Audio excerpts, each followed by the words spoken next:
우리가 3일 연속 마태복음 21장에 있는 말씀을 이렇게 짧게 토막을 내어서 읽고 있습니다. 내일 새벽에 21장의 마지막 부분을 우리가 함께 묵상을 하게 되어집니다. 21장은 예루살렘에 입성하시는 예수님의 말씀으로 시작되어서 예루살렘 성전을 중심으로 해서 일어나는 일에 대하여 예수님께서 말씀하고 있는 내용을 기록하고 있는 말씀들입니다. 예수님께서 예루살렘에 올라가서 제일 먼저 들어간 곳이 성전이었다.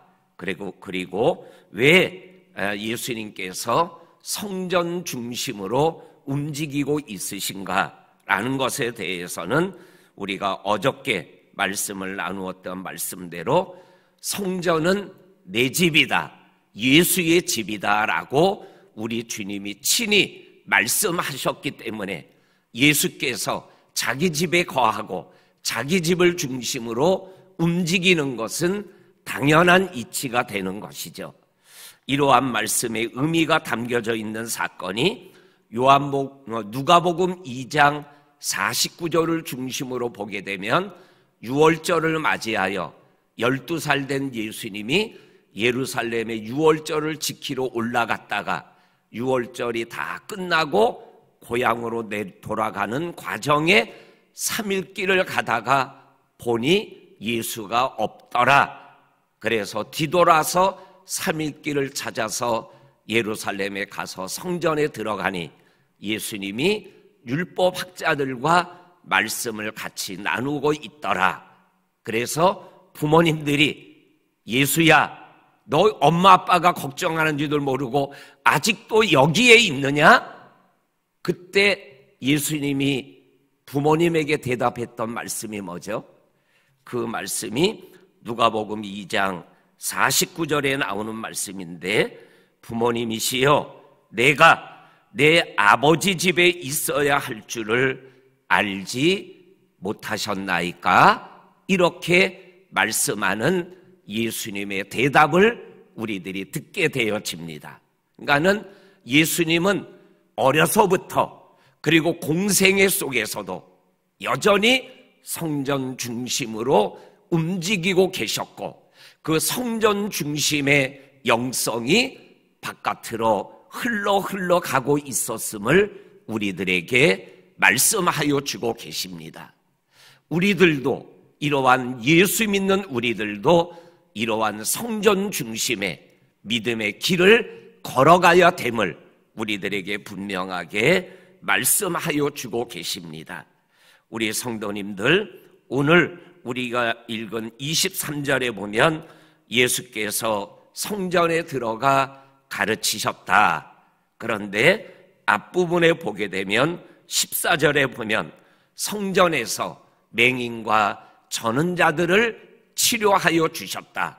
그리고 12절에 가게 되면 성전을 청결하게 하시고 내 집은 기도의 집이다 하고 장사하는 사람들을 쫓아내시는 성전 중심의 모습을 우리들에게 보여주고 있는 이 예수 그리스도의 중심을 우리들이 놓치지 않고 믿음의 길을 걸어가야 됨을 이 오늘 말씀이 말씀하여 주시고 계십니다.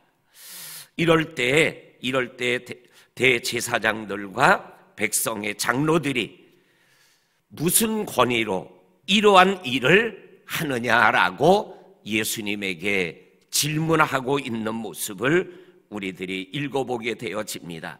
여기에 나오는 이러한 일들은 어떠한 일이냐면 성전을 청결하게 했던 것, 그리고 성전에서 병자를 고쳐줬던 것, 그리고 성전에서 어린아이들이 호산나 다윗의 자손이여라고 소리 지르며 노래 불렀던 것, 그리고 무화과 나무를 저주하고 있는 것, 그리고 성전에서 가르치고 있는 이러한 일들을 무슨 권위로 하는 거냐, 이렇게 대제사장이 질문을 합니다.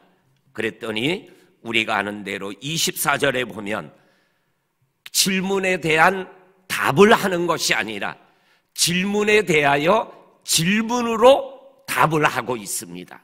그러냐? 너희들이 나에게 질문했니?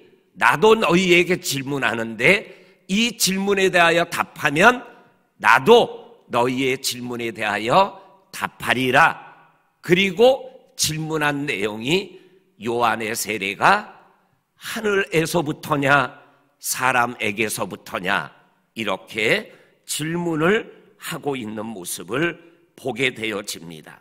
그랬더니 예수님에게 질문했던 사람들이 이 생각 저 생각하며 고민을 하는 겁니다. 하늘에서부터 왔다라고 그러면 너희들 왜 세례 요한의 말과 그 믿음의 길을 믿고 따르지 않았느냐라는 질책을 받을 것 같고, 사람에게서부터 왔다 그러면은 많은 백성들이 세례 요한은 엘리야와 같은 선지자라는 것을 믿고 있는 백성들에게 신란을 받고 자기의 권위가 무너질 것 같아서 무서워서 이렇게도 대답 못하고 저렇게도 대답 못하다가 우리가 알지 못한다 이렇게 대답을 하게 되어집니다. 그랬더니 오늘 27절에서 나도 무슨 권위로 이러한 일들을 하는지 너희들에게 답하지 않겠노라. 그러나 비유로 답을 해주고 있는 모습을 우리들에게 말씀하여 주고 계십니다. 28절 말씀에 보면 너희의 생각에는 어떠하냐? 어떤 사람에게 두 아들이 있는데 맏아들에게 가서 포도원에 가서 일해라 그랬더니 예 아버지, 그리고는 가지 않았다. 둘째 아들한테 포도원에 가서 좀 일 좀 하거라 그랬더니 아니요 하고는 나중에 돌이켜서 가서 일했다. 그러면 너희 생각에는 이 두 아들 중에 아버지의 뜻대로 행한 사람은 누구냐? 그랬더니 이분들이 뭐라고 답을 해요? 둘째 아들입니다. 이곳에 이 비유에 예수님의 답이 있어요. 그건 뭐예요? 내가 무슨 권위로 하냐고? 내가 하늘 아버지의 권위로 하는 거다. 하나님의 권위로 내가 이 일을 하는 거다 라는 대답이 이 비유 속에 들어가 있는 것이죠. 그리고 또한 이 비유 속에는 지금 예수님에게 질문을 하고 답을 요구하는 그들을 향한 질책성 비유가 되는 말씀이죠. 그러면서 오늘 31절과 32절에서 이렇게 예수께서 말씀합니다.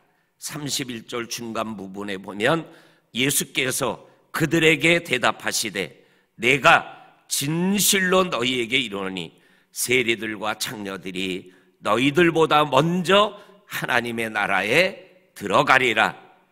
요한이 의의 도를 너희에게 가리키러 왔거늘 너희는 그것을 믿지 않고 세례 요한을 믿지 않았지만 세리와 창녀는 믿었다. 그리고 너희는 이것을 보고도 끝내 회개하지 못하고 믿지 아니하였구나. 이렇게 말씀하고 있는 것을 읽어보게 되어집니다. 여기에서 하나님의 나라는 그 사람이 세리냐 창녀냐 아니면 대제사장이냐 무엇이냐로 결정되어지는 것이 아니라 뭐예요? 믿느냐 믿지 않느냐로 결정된다고 분명하게 말씀하고 계십니다. 비유로 말하면 말을 예하지만 행동이 아니오면은 그거는 아니오가 되는 거다. 근데 말로는 아니요 했다가 나중에 뉘우치고 행동으로 예가 되면 그거는 예가 되는 거다. 너희들은 맏아들과 같이 예하고는 아니요 인생을 살기 때문에 너희들은 천국에 들어가지 못하는 거다. 그러나 창녀들은 아니요 인생을 살았지만 세례 요한의 의의 도의 말씀을 믿었을 때, 의의 도의 말씀은 뭐예요? 한마디로 얘기하면 회개하라 천국이 가까이 왔느니라 라는 그 말씀이죠. 그 말씀을 마음으로 받고 믿음으로 받고 행동으로 옮기니 구원을 받은 거다. 이렇게 말씀하고 계십니다.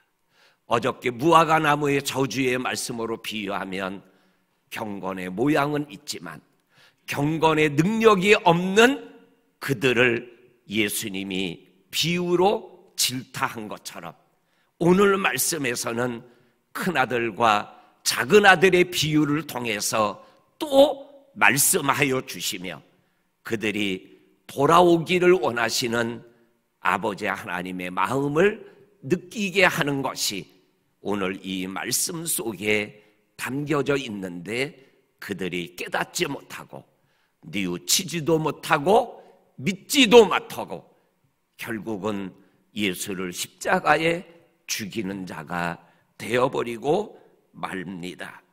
저와 성도님들이 믿음의 길이 예수님께서 산상수훈의 마지막 말씀이 뭐예요?